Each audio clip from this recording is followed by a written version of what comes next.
2021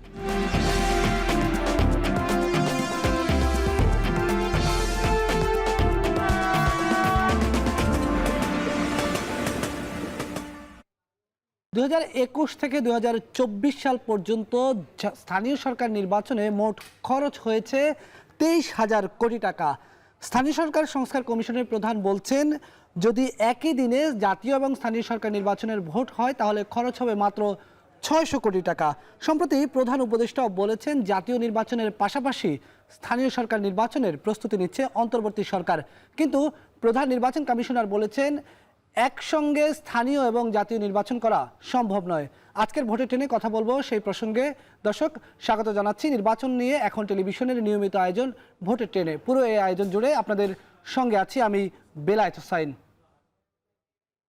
ভোটে টেনে প্রতিদিনই আমরা রাজনীতির মাঠ থেকে নির্বাচন নিয়ে কি কি বক্তব্য উঠে এসেছে সেটি দেখানোর চেষ্টা করি। সেই ধারাবাহিকতা আজকে আমরা একটু দেখতে চাই নির্বাচন নিয়ে কে কি বলেছেন। আমরা একটু প্রথমেই দেখে নিচ্ছি বিএনপির মহাসচিব মির্জা ফখরুল ইসলাম আলমগীর। তিনি বলেছেন, নির্বাচন হলে দেশের সকল সংকট কেটে যাবে। একই সঙ্গে পররাষ্ট্র উপদেষ্টা তৌহিদ হাসান তিনি বলেছেন, শীঘ্রই আসছে নির্বাচনের রোডম্যাপ। প্রধান নির্বাচন কমিশনার বলেছেন, যেটি আমি একটু আগেও বলছিলাম, যে একই দিনে স্থানীয় এবং জাতীয় নির্বাচন করা সম্ভব নয়। তিনি আরও বলেছেন, সংস্কার কমিশনের প্রতিবেদনের পর রাজনৈতিক দলগুলোর নিবন্ধনের বিষয়ে সিদ্ধান্ত নেবে নির্বাচন কমিশন। অন্যদিকে জামাতের ইসলামের সহকারী সেক্রেটারি জেনারেল মাওলানা রফিকুল ইসলাম খান বলেছেন, জামাত ক্ষমতায় গেলে রাজা নয় জনগণের সেবক হবে। শুরুতে আমরা যে প্রসঙ্গে কথা বলেছিলাম যে জাতীয় এবং স্থানীয় সরকার নির্বাচন একসঙ্গে করলে খরচ কমবে, কিন্তু সেটি আদৌ কি সম্ভব সে বিষয়ে আমরা আজকে আলোচনা করব। আমাদের সঙ্গে আলোচনার জন্য যোগ দিয়েছেন ঢাকা বিশ্ববিদ্যালয়ের রাষ্ট্রবিজ্ঞান বিভাগের সহযোগী অধ্যাপক জনাব কাজী মাহবুবুর রহমান। জনাব কাজী মাহবুবুর রহমান স্যার, আপনাকে স্বাগত জানাচ্ছি ভোটের ট্রেনে। আপনার কাছে একটু জানতে চাই, এই যে জাতীয় সরকার এবং স্থানীয় সরকার নির্বাচন একই দিনে করা কিংবা আলাদা আলাদা করা যে আলোচনাটা আসছে সেই আলোচনায় যাব। তবে আপনার কাছে একজন রাষ্ট্রবিজ্ঞানী হিসেবে আমি জানতে চাই, উন্নত বিশ্বের যে রাষ্ট্রীয় কাঠামোগুলো আছে সেখানে আসলে কি ধরনের চর্চা আছে জাতীয় এবং স্থানীয় সরকার নির্বাচন নিয়ে?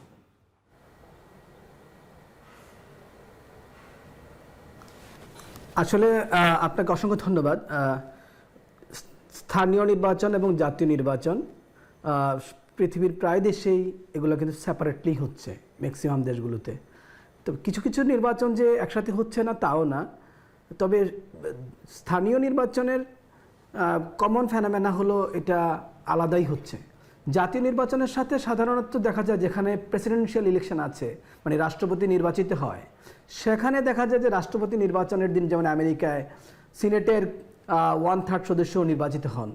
তো এই মানে ন্যাশনাল অ্যাসেম্বলির যারা সদস্য হাউস অব রিপ্রেজেন্টেটিভ এবং জাতীয় কংগ্রেসের যারা সদস্য হাউস অব রিপ্রেজেন্টেটিভ এবং সিনেট, তারা প্রেসিডেন্টের সাথে ইলেক্টেড হন। কিন্তু কমনলি দেখা যায় যে ইভেন আমাদের প্রতিবেশী রাষ্ট্রগুলো ইংল্যান্ড বলেন এবং আমেরিকা বলেন, প্রায় দেশেই জাতীয় নির্বাচন এবং স্থানীয় নির্বাচন আলাদা। স্যার, সেক্ষেত্রে যেটি বলা হচ্ছে যে আসলে স্থানীয় সরকার সংস্কার কমিশনের প্রধান বলছেন 23,000 কোটি টাকা গত 4 বছরে 2001 থেকে 2024 সাল পর্যন্ত খরচ হয়েছে। যতগুলো স্থানীয় সরকারে ভোট করেছে সরকার, সিটি কর্পোরেশন, উপজেলা পরিষদ, ইউনিয়ন পরিষদ সহ যতগুলো স্থানীয় সরকার নির্বাচন করেছে, যদি একই দিনে করা হয় সেক্ষেত্রে 600 কোটি টাকা খরচ নেমে যাবে। আমাদের মতো একটি উন্নয়নশীল দেশে এটা তো অনেক বড় একটি ব্যাপার। এটা কিভাবে দেখছেন? আচ্ছা, প্রথম কথা হলো আর্থিক প্রণোদনা তো আছে এখানে, এটা অস্বীকার করার কোনো সুযোগ নাই। কিন্তু ওই একই দিনে নির্বাচন করতে গিয়ে আমরা কম্পিটিশনটাকে ঠিক রাখতে পারবো কিনা, সিকিউরিটি এজেন্সিগুলোকে সর্ব লেভেলে কাজ করাতে পারবো কিনা, এবং এতগুলো প্রার্থীদের নিরাপত্তা নিশ্চিত করতে পারবো কিনা, ভোটারদের মানে ভোট দেওয়াটা নিশ্চিত করতে পারবো না, এবং ভোট দেওয়ার ক্ষেত্রে একটা বিলম্ব তৈরি হবে। কারণ একই সাথে যখন একই ব্যক্তি অনেকগুলো মানে প্রার্থীকে ভোট দিতে যাবে তখন তার সময় লাগবে। তো এই আমরা তো এমনি একদিনের জন্যই পাজলড হয়ে যাই, নির্বাচনগুলো ঠিকমতো করতে পারি না।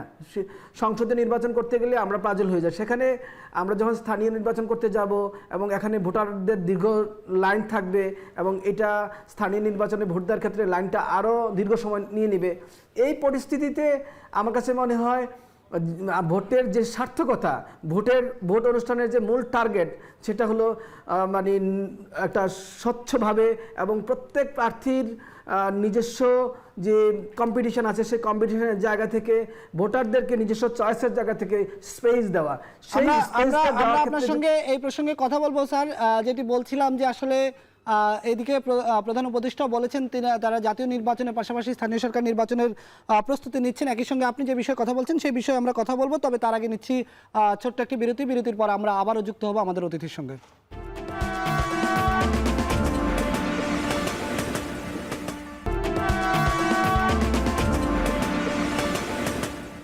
স্বাগত আরো একবার, দেখছেন ভোটের ট্রেন। আমরা বিরতির আগে কথা বলছিলাম আমাদের অতিথি কাজী মাহবুবুর রহমানের সঙ্গে, রাষ্ট্রবিজ্ঞানী কাজী মাহবুবুর রহমান।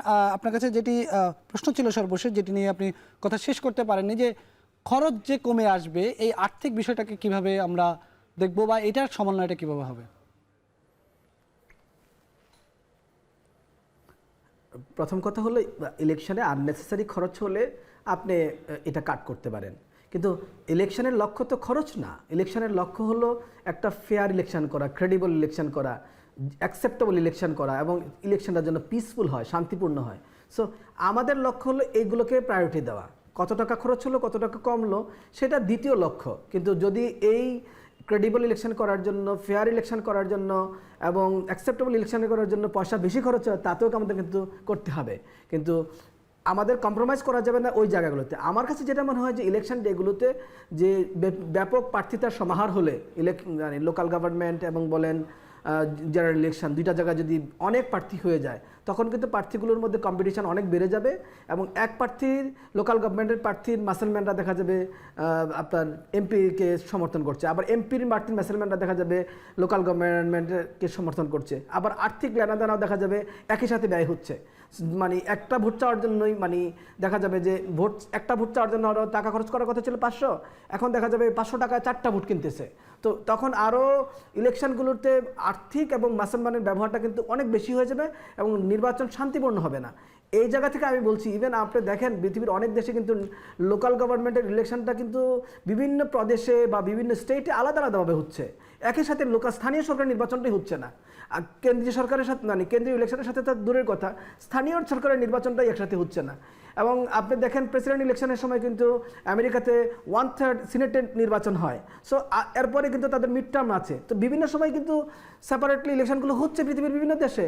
এতে কি প্রবলেম হচ্ছে? আমেরিকাতে তো 3-4টা বার শুধু সাধারণ নির্বাচনগুলি হয়ে যাচ্ছে এবং এই যে স্টেটগুলো তো আলাদা আলাদাভাবে নির্বাচন কন্ট্রোল করছে। তো এগুলোতে তো তারা এত খরচ নিয়ে ভাবছে না, কারণ আসলে খরচের চেয়ে ইম্পর্টেন্ট হলো গণতান্ত্রিক উপায়ে নির্বাচিত হওয়া। আপনি যদি দেশে গণতন্ত্র থাকে, ফ্রি ফেয়ার ইলেকশন থাকে, পিসফুল পরিবেশ থাকে, আর্থিক মানে অবস্থা আস্তে আস্তে বাড়তেই থাকবে, আপনার ডেভেলপ করতেই থাকবো। কিন্তু আমরা যদি গণতন্ত্রকে রক্ষা করতে না পারি, ডেভেলপমেন্টকে প্রায়োরিটিতে কোনো লাভ নাই। এখনও যদি আবার এই উন্নয়নের জন্য, টাকা রক্ষার জন্য নির্বাচনকে নিয়ে নানান কথাবার্তা বলা হয়, এটা ঠিক হবে না। ওনারা এখনও আমি মনে করি আগের সরকারের নানান আলোচনার মধ্যেই ওনারা ঘুরপাক খাচ্ছেন অনেকেই। তাদেরকে এই আগের সরকারের আলোচনা থেকে বের হয়ে আসতে হবে, ডেভেলপমেন্ট ফেনোমেনা থেকে বের হয়ে আসতে হবে। আমরা গণতন্ত্র চাই আগে, এবং আমরা যদি এতগুলো প্রার্থীকে একত্রিত করে ফেলি এবং তাদের প্রত্যেকের ক্যাডার এবং মুসলমানগুলো যদি একত্রিত করে ফেলি, ওই পরিস্থিতিতেও এক ধরনের অ্যানার্কি তৈরি করতে পারে। যেই রিস্ক মানে তৈরি হবে সবগুলো নির্বাচন একত্রিত করার জন্য, সেই রিস্কটা ওভারকাম করার জন্য আমাদের আইনশৃঙ্খলা বাহিনী কি প্রয়োজনীয় পরিমাণে আছে? সেটা তো আমি মনে করি না আছে।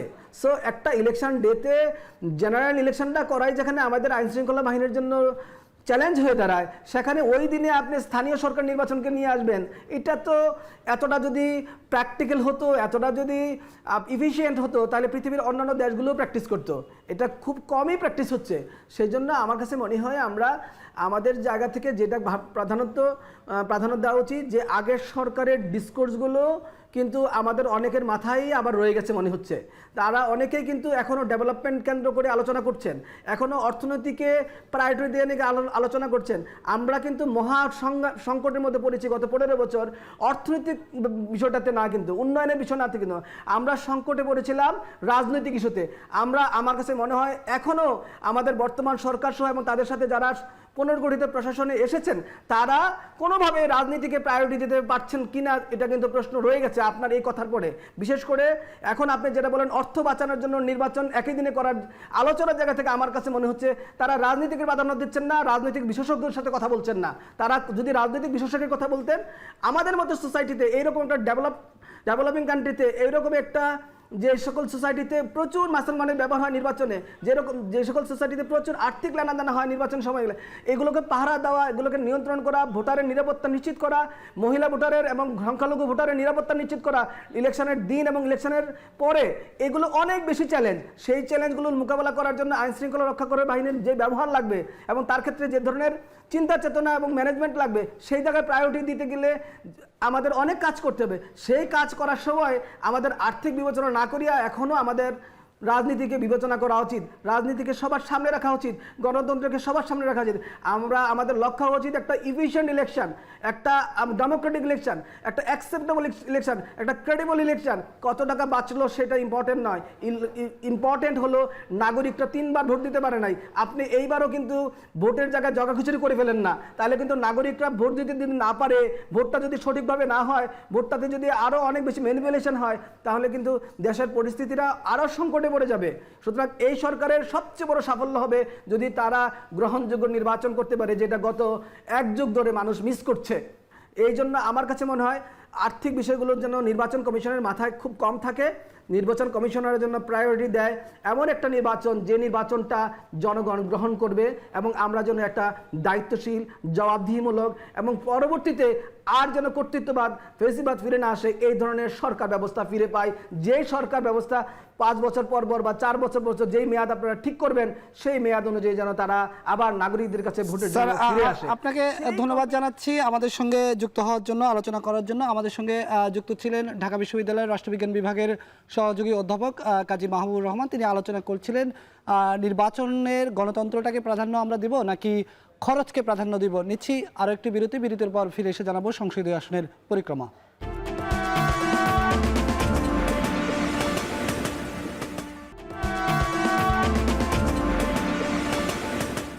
স্বাগত আরেকবার, দেখছেন ভোটের ট্রেন। ভোটের ট্রেনে প্রতিদিনই আমরা কোনো একটি সংসদীয় আসনের পরিক্রমা জানাতে চেষ্টা করি। সেই ধারাবাহিকতা আজকে বলবো নওগাঁ 3 আসন সম্পর্কে। নওগাঁ 3 আসন জাতীয় সংসদের 48 নম্বর আসন। এই আসনটি নওগাঁর বদলগাছি এবং মহদেবপুর উপজেলা নিয়ে গঠিত। এই আসনে মোট ভোটার 3,82,488 জন। এর মধ্যে পুরুষ ভোটার 1,90,248 জন, নারী ভোটার 1,92,240 জন। অর্থাৎ এই আসন যেটির সম্পর্কে আমরা কথা বলছিলাম, এই আসনে পুরুষ ভোটারের চেয়ে নারী ভোটার সংখ্যাই বেশি। তো এই ছিল আজকের ভোটের ট্রেনের আয়োজন। সাথে থাকার জন্য ধন্যবাদ।